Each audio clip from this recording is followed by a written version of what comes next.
Welcome to the Cove's Body, Mind and Soul series. In this episode, we will be discussing the Islamic faith. Our guest speaker for this episode is Imam Ahmed Abdo. Imam is currently the Religious Advisor Committee for the Islamic faith and the President of the Council for Imams, New South Wales. We are also joined again by Chaplain Grant, who will assist with the discussion. Imam, welcome and thanks for supporting the Cove. What is the Islamic faith, and can you provide a brief overview of this belief? First of all, thanks so much for inviting me to this episode. It's a great privilege and pleasure to be able to contribute and to explain a little bit about my experience and the framework that underpins the Islamic faith. We've all heard of the word Islam. Islam has two meanings. One is surrender or submission, and the other is peace. One of the names of God in Arabic is As-Salam. As-Salam means the source of all peace.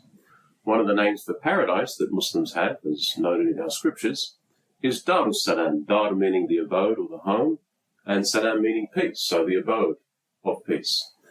The greeting of a Muslim, whenever they meet each other, is As-Salamu alaykum, meaning peace be upon you. The religion of Islam itself revolves around peace and surrender.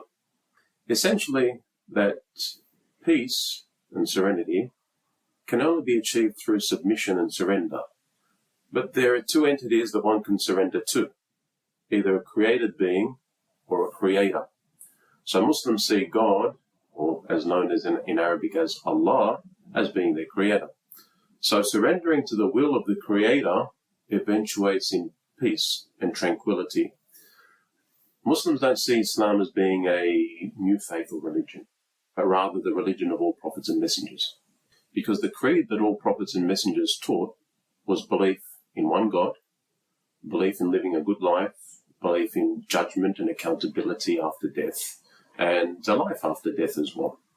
The different legislations, the codes of law that were revealed to various prophets and messengers, Muslim belief, throughout the ages, tended to differ, pertaining to the time, the place, and the environment. So the detailed laws of marriage and divorce, of inheritance, of trade, buying and selling, of different ways of worship may have been slightly varied.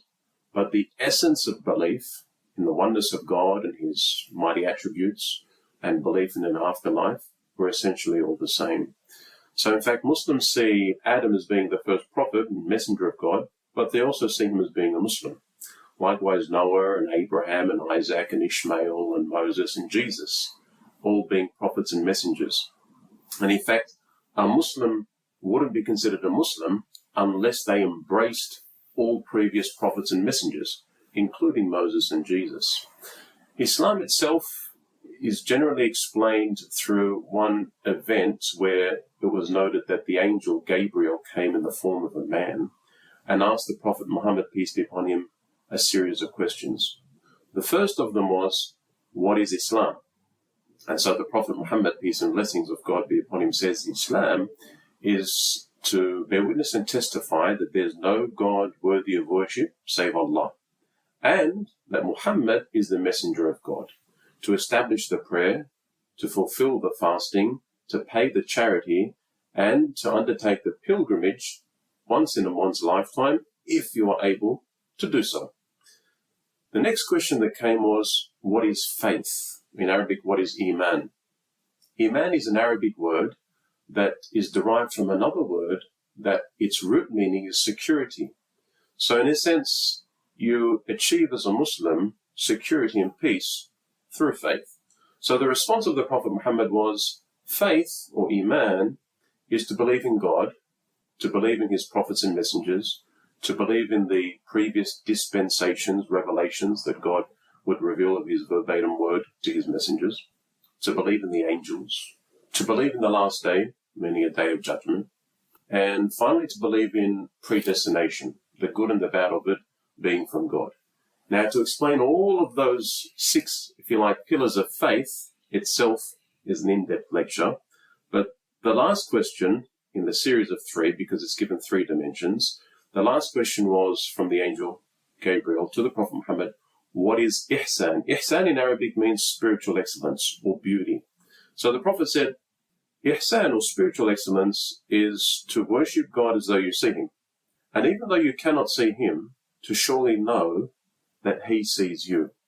So if we take those three dimensions of the religion of Islam, we have that which is connected to belief in the mind and the heart, that which is connected to physical practice, devotional worship, and then that which is connected to making everything that you do in your life beautiful and having the presence of God in everything that you do. Muslims take the Quran as being their holy book. The Quran is seen as the revealed word of God to the Prophet Muhammad, peace be upon him, which in 6th century Arabia, it was narrated that he used to go for retreat and meditation in a cave on top of a mountain. You can go visit the mountain even today. It's called the Mountain of Light in Mecca, which is one of the holiest cities for Muslims, and where many of the acts of the pilgrimage that a Muslim must do at least once in their lifetime, that's where it happens. So whilst he was there, he was visited by that same angel, the angel Gabriel. And he revealed upon him, he uttered words to him. First thing he says, first was, he embraced him from behind, he held him tight, and then he says to him, recite. In Arabic he said, iqra, recite. The Prophet said, I don't know how to recite. I don't know how to read. He interpreted it as read. He was illiterate. Many of the Arabs at that time didn't know how to read nor write. He was none different. So he says, I don't know how to read. So the angel repeats a second time, recite. He says, I don't know how to recite. So the third time he says, recite in the name of your Lord who created. And then he narrated the first 5 verses from the chapter that was revealed of the Quran, known as the chapter of recital. That being the verbatim word of God, Gabriel the angel would deliver those words of revelation directly to the Prophet Muhammad over a series of 23 years. So Muslims view the Quran not being revealed in one piece, in one go, but rather different circumstances in the lifetime of the Prophet Muhammad, where people would ask him questions, where problems will be presented to him, and he would wait for answers to come from God through the angel Gabriel. And every year, for the next 23 years, the angel Gabriel would come once a year in the month of Ramadan, which is, again, a holy month for Muslims, which is the month of the obligatory fasting, and the angel would recite all of the verses that had been revealed up until that point in time. The Prophet Muhammad would repeat them. He would deliver the verses and he would recite them to his disciples, to his companions, who would then memorize them by heart. So by the end of 23 years, you had multiple numbers of people, of his disciples, who had memorized that holy book. And 14 centuries later, that tradition remains, where Muslims will have all around the world a focus on the memorization of the Quran, and it being one of the main parts of the prayer that Muslims pray 5 times a day. So a Muslim must pray 5 times a day, and during that prayer there is a series of standing, of bowing, of prostration, and sitting, with different invocations that are uttered in different moments of that prayer, and different meanings to bring to mind in order to draw a person away from the busyness and the engagement of our mundane world to a space which is going to be tranquil, where they can reconnect with their purpose. Thanks, Imam. That's quite a detailed answer and very useful. How does the Islamic faith support a believer, and what difference does it make to the individual? God says in the Quran, if indeed you support God, God will come to your support.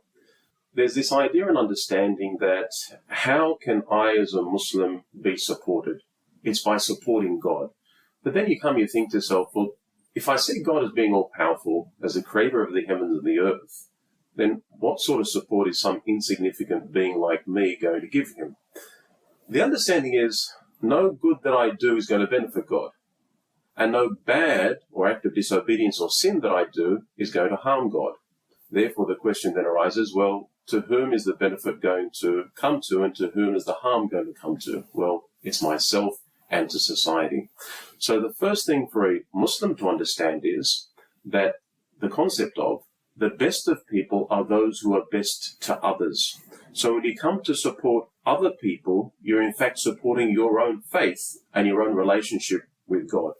There's one beautiful tradition of the Prophet Muhammad, peace be upon him, which is generally considered to be the first saying that what we call a hadith master. Hadith is an Arabic word, has several meanings, but in this context it means the sayings of the Prophet Muhammad. So we have the Quran on one hand, considered as being revealed verbatim word of God, whilst we have the other speech of the Prophet Muhammad, which isn't the speech of God, but it's inspired, but it's his own words and it's his own speech. That's the hadith. Both are two primary sources of legislation in Islam. So in one of his sayings, and this is generally taught by scholars of the sayings and the transmissions of the Prophet Muhammad to their students as being the first transmission that they teach their students.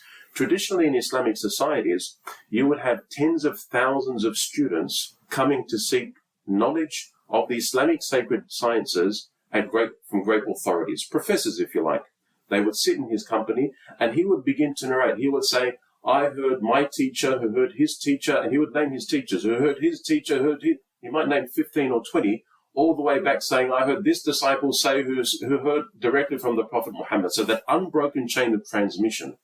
And then he would say, the Prophet Muhammad said, those who are merciful will be shown mercy by the All-Merciful. Show mercy to those on earth, and the one in the heavens will show mercy to you.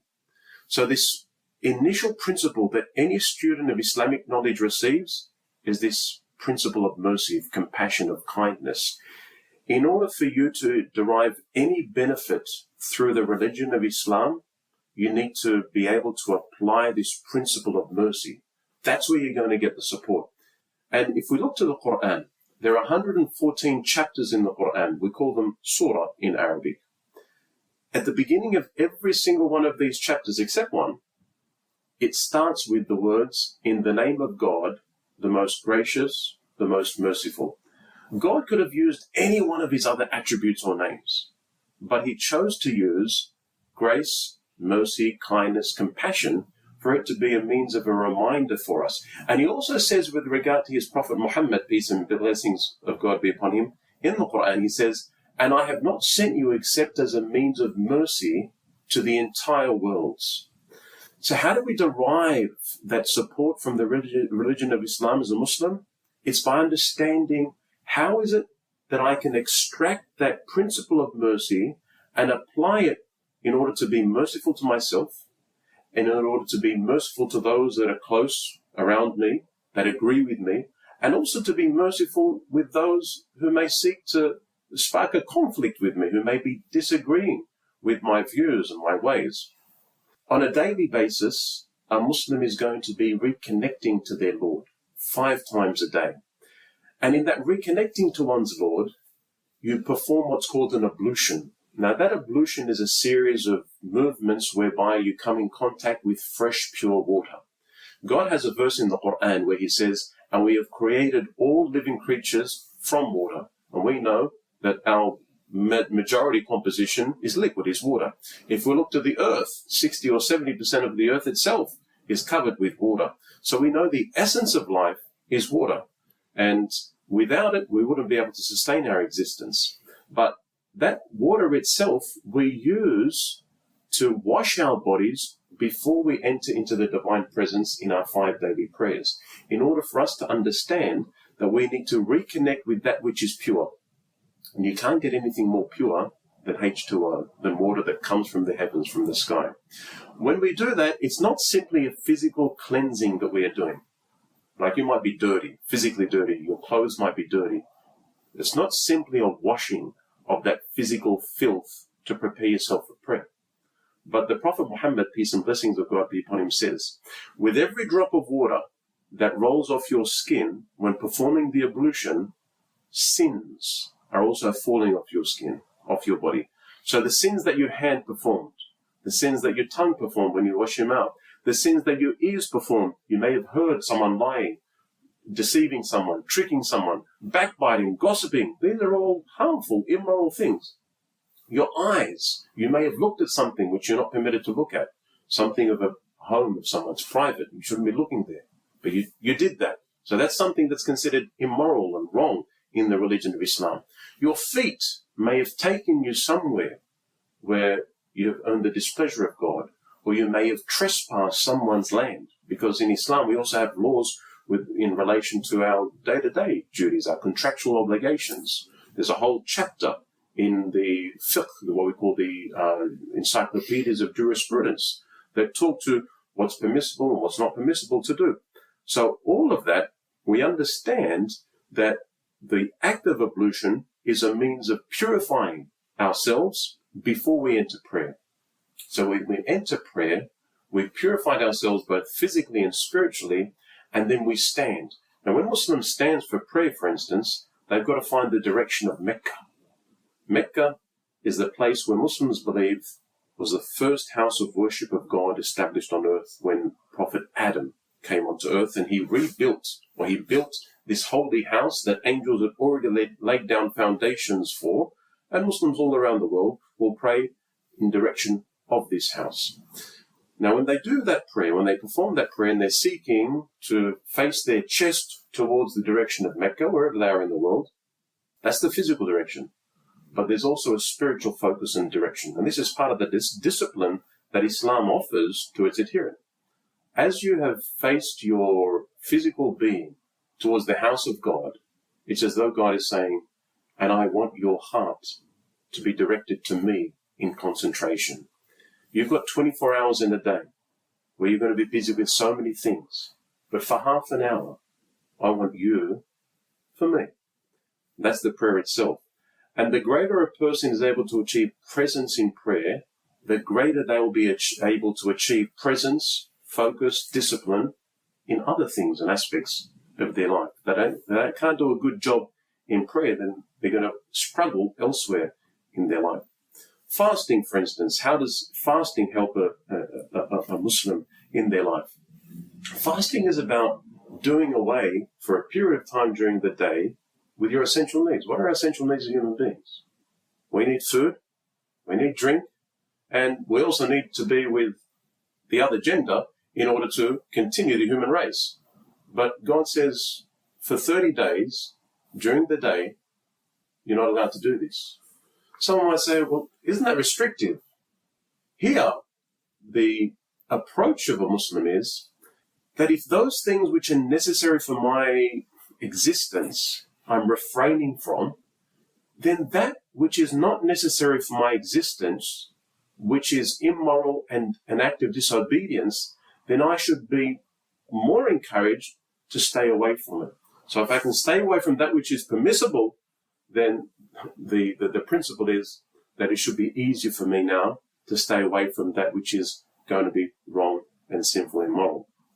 But the fasting itself is a means of discipline.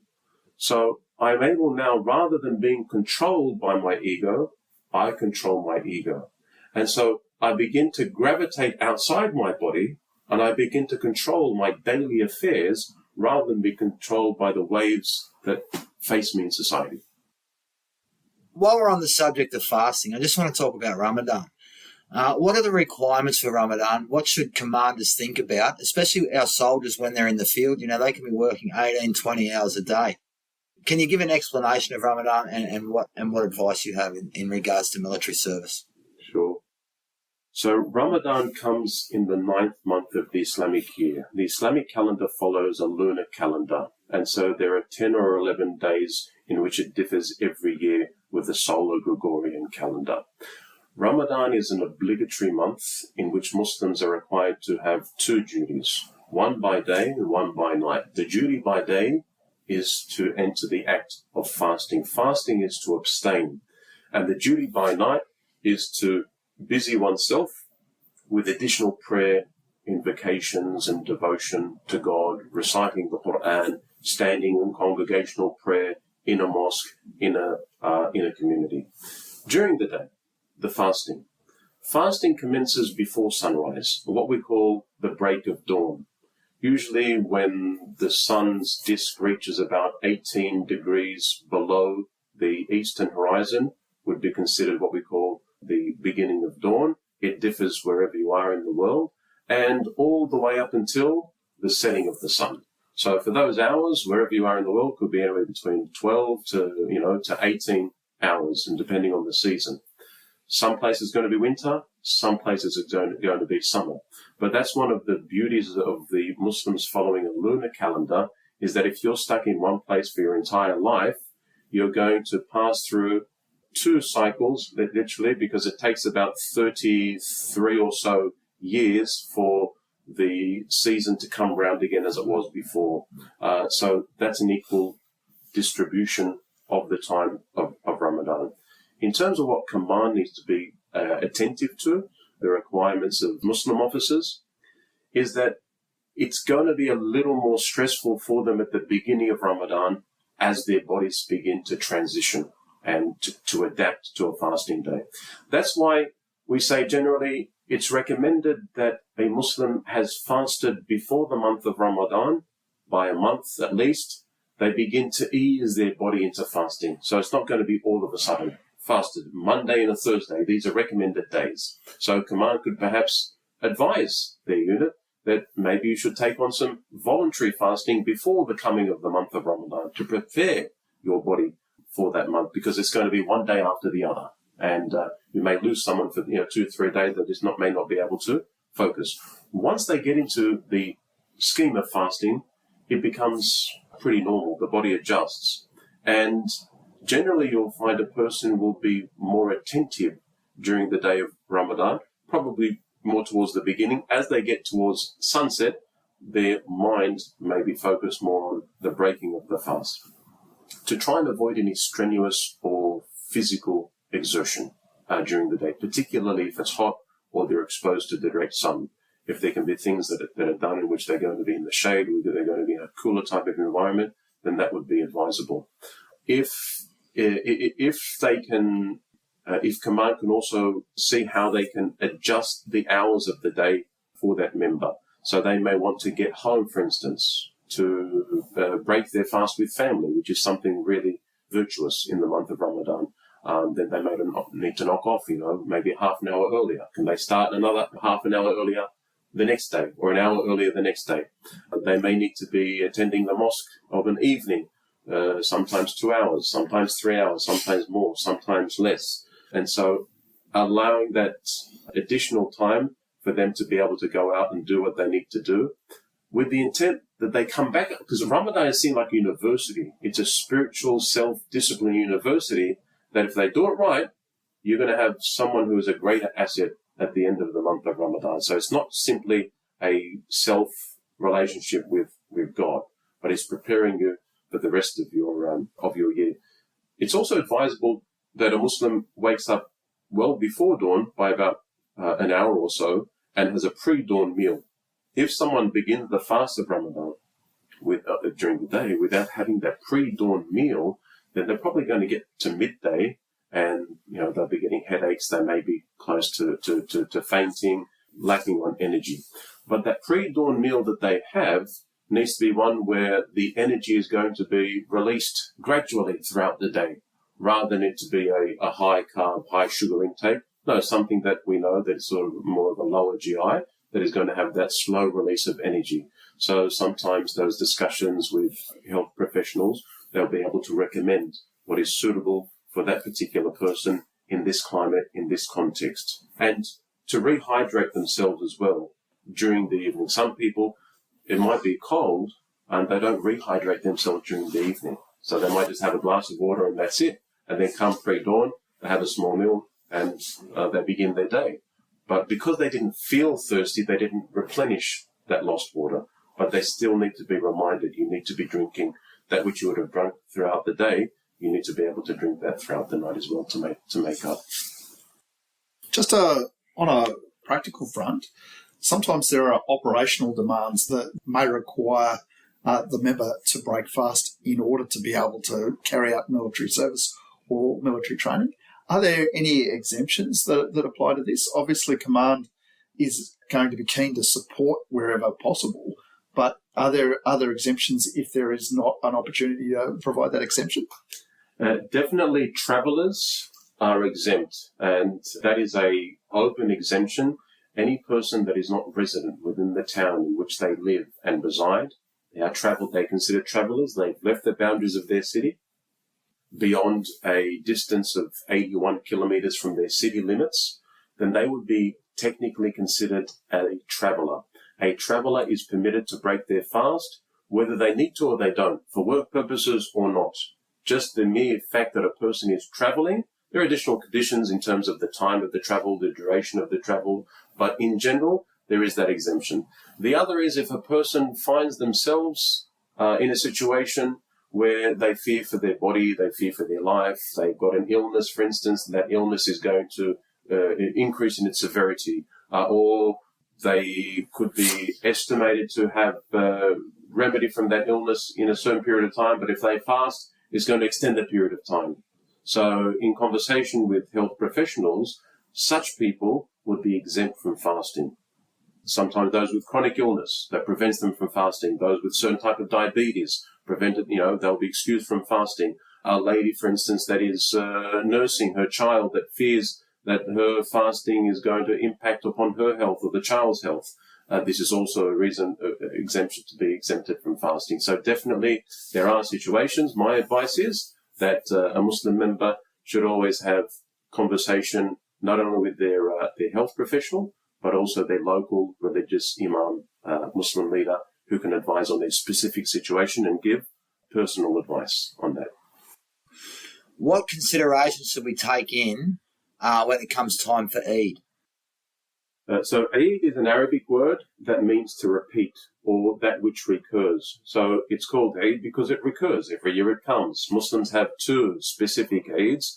One is called Eid al-Fitr, which is the Eid of breaking the fast, and this comes the first day after the end of Ramadan. So it's actually the first day of the next month, which we call Shawwal. So the first day of the 10th Islamic month is the day of what we call Eid al-Fitr, the Eid or the celebration of breaking the fast.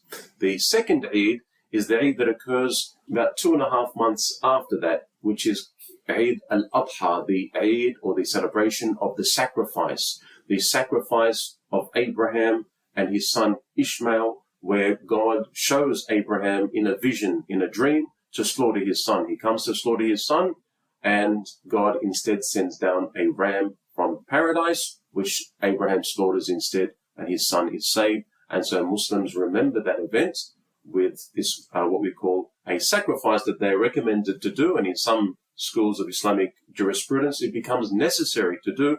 You slaughter a sheep, a goat, a camel, a cow, and you donate its meat to the poor and the needy in your locality. So that happens, that coincides with the Hajj, with the pilgrimage. So that second Eid, which is Eid al-Adha, the Eid of the sacrifice, occurs on the 10th day of the month of Dhul Hijjah, which is the 12th month of the Islamic calendar. So we've got Eid al-Fitr just after Ramadan, so just after the 9th month, so the first day of the 10th month. And then we've got Eid al-Adha, which is the 10th day of the 12th month. So just about two and a bit months in between. In terms of considerations for Eid, it's a duty for a Muslim, and in some opinions highly recommended, to attend the communal prayer on the day of Eid. So it's a service. It's a prayer service. And so not only for men, but men, women, children, elderly, the entire community, you find them in traditional Muslim societies, they'll all be out to the mosque. And if the mosque doesn't fit them, they'll generally do it out in the open, in farmland, in parks, anywhere. They'll get together and they'll perform the prayer, which is 2 units of prayer, and they'll sit down and they'll listen to the service, the sermon delivered by the Imam over there on the day of Eid, in which he'll remind them of the virtues of the month of fasting, of the reward of God, of the self-discipline, and with regard to the pilgrimage in the second Eid, Eid al-Adha, the rules and the significance of why we sacrifice this animal, the purpose of feeding those who are poor and needy, the story of the sacrifice of Abraham and his son Ishmael, and that which God did and replaced, and the various sacred rites connected to those holy days. So definitely those 2 days that are given as time where a person goes, performs that religious prayer, and then it's recommended for them to go and visit family and relatives and friends in the community. So you will find villages of Muslims buzzing with people moving around from house to house. 10 minutes here, 10 minutes there, 20 minutes here, breakfast here, lunch here, cake here, biscuit here. It's just mass movement, like what you call locusts. Everyone's just moving, buzzing around, and people sometimes will see each other multiple times during the day. at different houses. And that's something that's highly recommended. Gift giving as well on those days, where parents and elderly will give gifts. Up until now, my grandfather, who's over 80 years of age, gives money gift, currency, to my children. And so they wait every Eid, where they know they're going to come, they're going to get some money as their Eid gift on that day of Eid. And he sees it as, because he's a person of authority and a person of respect, that the kids and the grandchildren are all going to be waiting for that day where he's sitting down and he's handing them that. And I remember the same thing that my grandparents would do on the day of Eid. So it's something that's extremely symbolic and connects the young with the old as well. Great. Fantastic. How does the Islamic faith support defence capability? In defence, we want people to be courageous. We want people to serve. We want people to have integrity. We want people to be fair. We want people to have compassion, to be merciful. All of these are qualities which Islam seeks to instill in its members. The Prophet Muhammad says, a person who does not show mercy to others, mercy will not be shown to them. And of course, every Muslim wants God to be merciful to them in this world and in the hereafter. So if you're finding it difficult to forgive someone because of something that they did, that they wronged you, they took something from your right, they insulted you, they dealt with you in a particular way that wasn't appropriate, you've got a choice to forgive, not to forgive, to pardon, not to pardon, to respond in a way which is going to be quite harsh and severe. That's your choice. But there's a greater level, there's a greater response, and that's the response of beauty, that's a response of mercy, it's a response of having a heart that is wide enough, that is large enough to contain all people. Just like the earth itself, the earth in its flatness, every person, that who is good and that who is not good, that who is obedient, that who is not obedient, that who is benefiting others and that who is harming others, the earth accepts everyone. And so likewise, a Muslim is recommended in their heart to be able to accept everyone for who they are, to be in the service of others. This is an important concept for Muslims. There's again a saying of the Prophet Muhammad, peace be upon him, where he says, the best of people are those who show greatest benefit to others. And so therefore, what is it that other people benefit? In one instance, removing a simple obstruction from another person's path is considered an act of faith. For the Prophet Muhammad says, faith is 70 odd branches. The highest is to say there's no God except Allah, and the lowest is to remove something that is obstructing someone's path. And so therefore, a branch, for instance, if I'm walking on the footpath and there's a branch overhanging, I look at the branch and I think, wow, if someone was walking here, they didn't notice, they might poke their eye out. So I remove the branch, I cut the branch, so it's no longer going to harm anyone. Of course, assuming that it's not on private property, otherwise they need to seek permission. But generally, how is it that I can be beneficial to people so they don't harm themselves physically? But there's also spiritual harm as well. I need to ensure that no one harms another person in terms of their faith or their morals or their character. So all of these types of service, being the service of others, those that need food, those that need drink, those that need support, those that need psychological, moral, whatever type of support, what is it that I can do? What is it that I can facilitate for others? I need to be aware, I need to be able to see and able to hear, because the Prophet Muhammad describes Muslims as being one ummah, like one nation, one community. And if any part of he says, like, it's like a body. If one part of your body is ill, is sick, then the rest of the body is going to remain awake in fever for the whole night. And so therefore, you must be connected with other people wherever they are, your unit, your team. You must have that connection such that if someone is in pain, you can't wait until they put their hand up and say, I'm in pain, I need help. You need to be able to detect any signs of pain. What is it that I'm going to do to try and support that person, to try and alleviate that person's pain? Truthfulness, integrity, honesty, this idea of seeing lying and deception as being the opposite of that which is going to bring a person to in a journey to God. A person who lies, the Prophet Muhammad says, cannot be considered a true believer. So you say one thing on your tongue, but you believe something else in your heart. That's not a sign of a believer. That's not a sign of a Muslim. In fact, he says a true Muslim is someone who other people are safe from his or her tongue and safe from his or her hand. So how are they safe from your tongue? You're not going to lie to them. You're not going to deceive them. You're not going to insult them. You're not going to swear at them. Safe from your hand. You're not going to harm them physically. You're not going to strike them. You're not going to take something that is not rightfully yours. So all of these principles that Islam seeks to instill in its followers can be directly applied in any unit, in any team, in any situation within ADF. And finally, how can a local commander support an adherent to the Islamic faith? First thing, just like adherents of all faiths, there's a spectrum of practice. So what one Muslim might feel is part of his faith and he or she needs to do, someone else might not. Different people have different levels of practice. I think it's important to ask the question, what is it that you would like to see facilitated for you and your practice, for you to feel comfortable? I think it's important to create that safe space where a person doesn't feel that anyone is going out of their way to accommodate them. I think that's the last thing that we want. But that can only happen with education and awareness. And the greater awareness command has of the expectations of a Muslim in their unit, then I think the greater comfort a Muslim will feel in coming into that space. If we look at some of the daily occurrences, prayer is going to be one that is going to be significant. So having a quiet prayer space to perform those prayers. So if a person is at a place for more than 24 hours, well, they've got 5 prayers that they're going to have to perform throughout the day. A place where they can perform their washing, their ablution, with fresh tap water that they can use. Now, if that's not available, there are exemptions where they can actually resort to dry earth. We call this dry ablution. So if you're out in the wilderness, there's no access to fresh water, that's fine. In fact, within Islam, if there's no water, you go and you tap your 2 hands on dry earth, sand that has dust.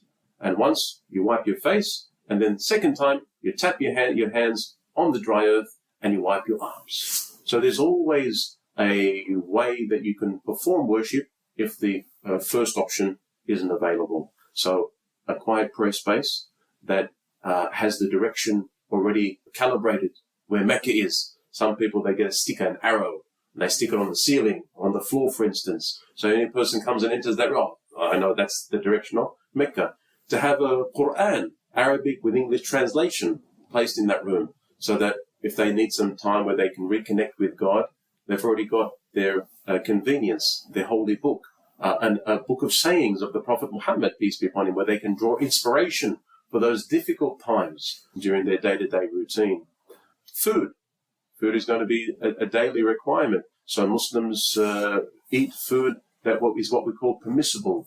Halal in Arabic, the Arabic word, literally means permissible. There's no mystery about it. It's just an Arabic word that means that which is permissible. So halal applies to everything. The places that I can go to, the people that I can marry. There are some people that I'm not allowed to marry. It's not permissible. So that is not halal. So some people think, oh, halal is just food. No, halal is everything that is permissible for a Muslim.